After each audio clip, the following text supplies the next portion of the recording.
네, 안녕하세요. 한영중학교의 김두일입니다. 저의 발표는 방송 활용 연구회 맥락 틀에서 스마트 교육하고 함께 어우러지는 활동 속에서 이루어질 수 있는 방향으로 함께 이야기 나누겠습니다. 방송하면 그 개념 또한 달리해야 되는데요. 제가 함께 적용한 내용은 컨텐츠 그리고 시스템의 그 활용 부분에서 이제 함께 살펴보도록 하겠습니다. 네, 제가 좋아하는 꽃이 있어요. 여러 연수 강의 장소에서 함께 했는데요. 그 바이올렛이라고 하는 제비꽃을 좋아합니다. 그래서 이제 저의 그 어떤 키워드가 될 수도 있고요. 근데 이제 바이올렛이라고 하는 거에 이제 제가 이 말씀을 왜 드리냐면 어떤 관점으로 교사가 교육에 접근하는가라고 하는 맥락을 한번 풀어보고자 얘기를 하는데요. 바이올렛의 좋은 의미를 담아서 저는 이제 관연도에 다양한 상호작용이 최적화된 흥미있는 교육을 함께 하고 싶었어요.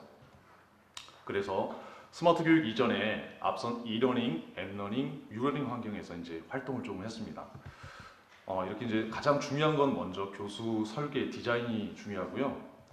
그래서 인터넷 웹 기반의 브로드캐스팅을 이용해서요. 그 오디오 방송, 인라이브라든가 세이캐스트 이와 같은 것들을 함께 접목을 했는데요.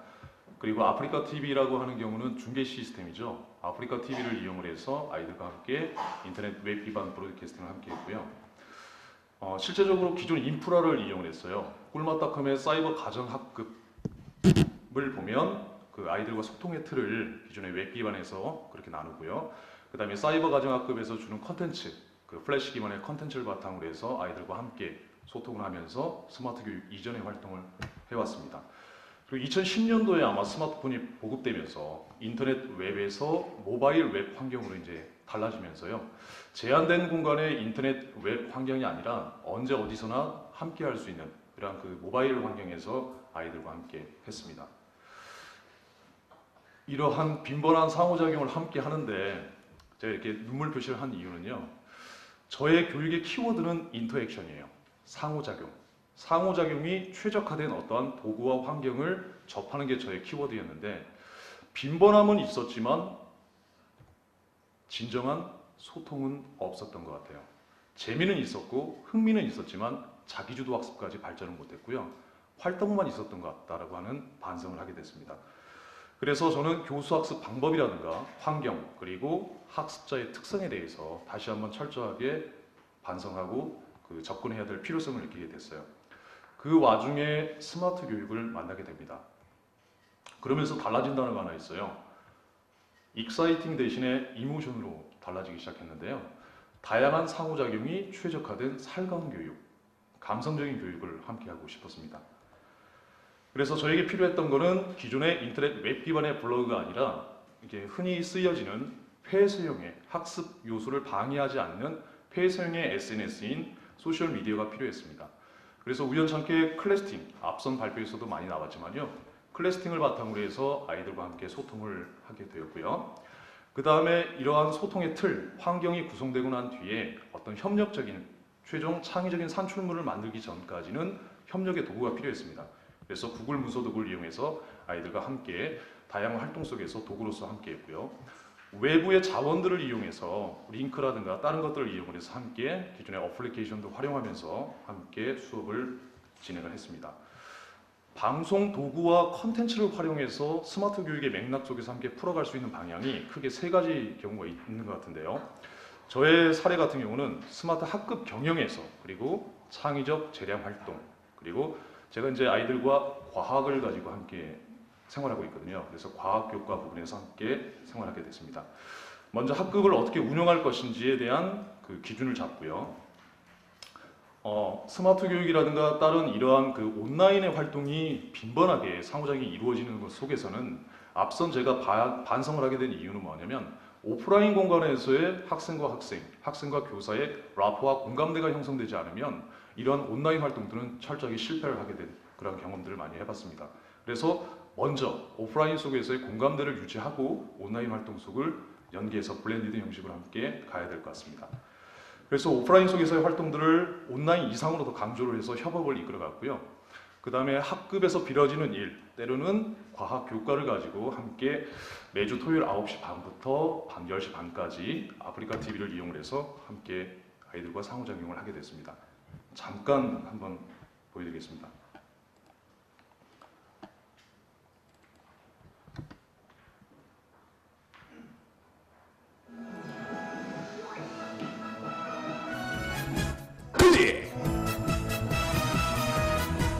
스마트치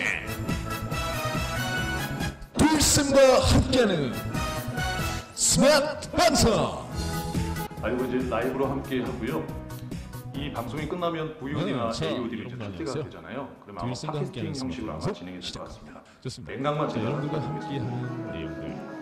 그리고 일과 에너지는 어떤 관계가 있느냐라고 있어요. 기존에 이 전자책이라든가 CD롬 타이틀을 이용을 해서 아이들과 함께 수업을 진행을 하고요. 이 부분은 저희 학급에 랩을 잘하는 아이가 2명 있었습니다. 그 아이들과 함께 만들어간다는 데 좀 의미가 있지 않을까 하는 생각을 하고 있습니다.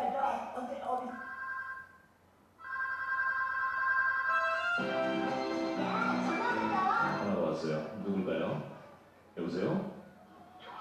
네. 방 사장? 안녕하십니까. 네, 방 사장. 예. 예. 선생님, 목소리가 정말 반갑네요, 이거. 이제 실시간 아이들과 함께하면서 저희 반이 35명인데요. 37명인데 35명이 스마트폰을 가지고 있고요. 이 시각에는 한 평균 25명 정도 아이들이 함께 접근해서 이야기를 나누고 함께 했었습니다. 지난주에는 우리 함께하지 못했잖아요. 아이고, 어머니 안녕하세요. 네. 예, 그 학생들 함께 하다 보면 이 아이가 담임하고 놀고 있는지 공부하는지 처음에 의구심을 가지면서 함께 했지만요. 나중에 좀 참여하게 되시는 것 같습니다. 이게 뭐 스마트 교육은 아닌데요. 아이들과 함께 그 상호작용을 나누면서 공감을 나누는 하나의 그 컨텐츠하고 시스템을 이용해서 함께 나눌 수 있는 방법이 아닌가 하는 생각을 해보게 됩니다. 시각이 5분 남았네요. 그 다음에 이제 두 번째는 창의적 재령 활동인데요. 교실 수업을 하다 보면 학업 성취도는 그리 높지 않지만 끼와 재능을 가지고 있는 어떤 그 아이들이 있거든요. 그 아이들에게 필요한 건 내적 동기인데요. 저와 같은 경우는 다양한 외적 활동을 통해서 자그마한 성취부터 시작해서 그 내적 동기를 형성시켜주고 싶었습니다. 그래서 학급 영상을 한번 만들어 보아라 라고 해서 기존에 소통해 드린 클래스팀과 구글 문서독을 이용을 해서 시나리오, 그다음 오프라인, 온라인 활동들을 함께 병행하면서 시나리오를 완성을 하고 최종적으로 영상을 제작해서 클래스팅에 올렸더니 평소에 호감을 갖지 않았던 그 친구들이 주변으로부터 인정을 받게 되니까 자신감이 좀 생기는 거예요.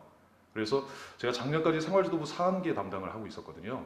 근데 그 중에 그 서울시 교수학습 지원센터에서 UCC 공모전을 했거든요. 그 주제가 학교폭력 예방이었어요. 그래서 앞선 활동과 똑같은 과정을 거치고 시나리오 과정을 거쳐서 선정이 돼서 3개월 정도 연수를 받고 최종적으로 아이들은 대상을 받게 됐습니다. 이 아이들은 그 화려한 영상 장비로 한 게 아니라 스마트폰으로 함께 했거든요. 그럼 여기서 얻는 시사점은 외적인 환경이 중요한 게 아니에요. 그 내적인 어떠한 그 알맹이가 중요한 것이라고 하는 생각을 해보게 됐습니다. 그리고 이제 마지막으로 과학 교과에 적용했던 내용은 그 이제 3학년 교과 보면 그 7단원의 해소의 성분과 운동이라고 하는 게 있는데요. 일단은 단원의 전체 틀을 재구성을 했어요. 재구성을 하고요. 활동의 주제는 소셜미디어를 활용한 에듀테인먼트 퀘스트 스토리텔링. 뭔지 모르시겠죠? 제 나름대로 막 붙였거든요. 뭐냐면 에듀테인먼트, 앞선 환경 속에서 퀘스트, SNS를 활용하더라도 아이들은 밋밋한 텍스트를 그렇게 좋아하지는 않아요.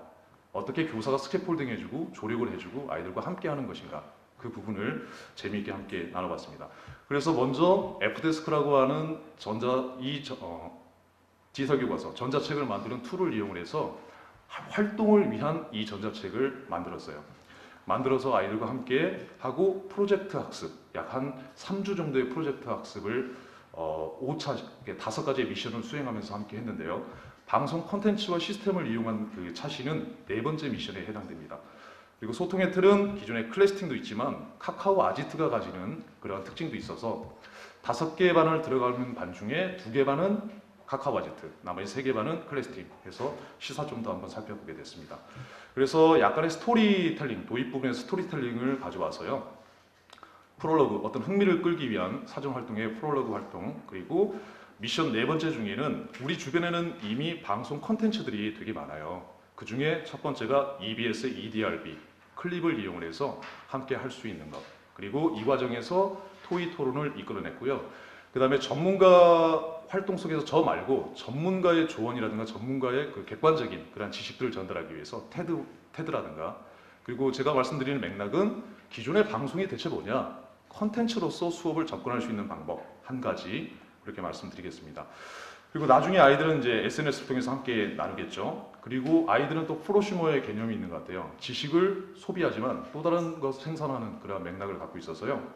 전체 활동이 끝나고 난 뒤에 너네들의 산출물을 자유롭게 한번 어떤 방법으로 한번 만들어 보아라 라고 했더니 어떤 모둠에서는 일련의 과정을 동영상으로 만드는 모둠이 있었고요. 어떤 과정들은 그 기존의 그 S러닝, 소셜러닝이라고 해서 EBS에서 당시 했던 그런 활동들을 프리젠테이션이라든가 이런 동영상으로 만드는 학급이 있었고요.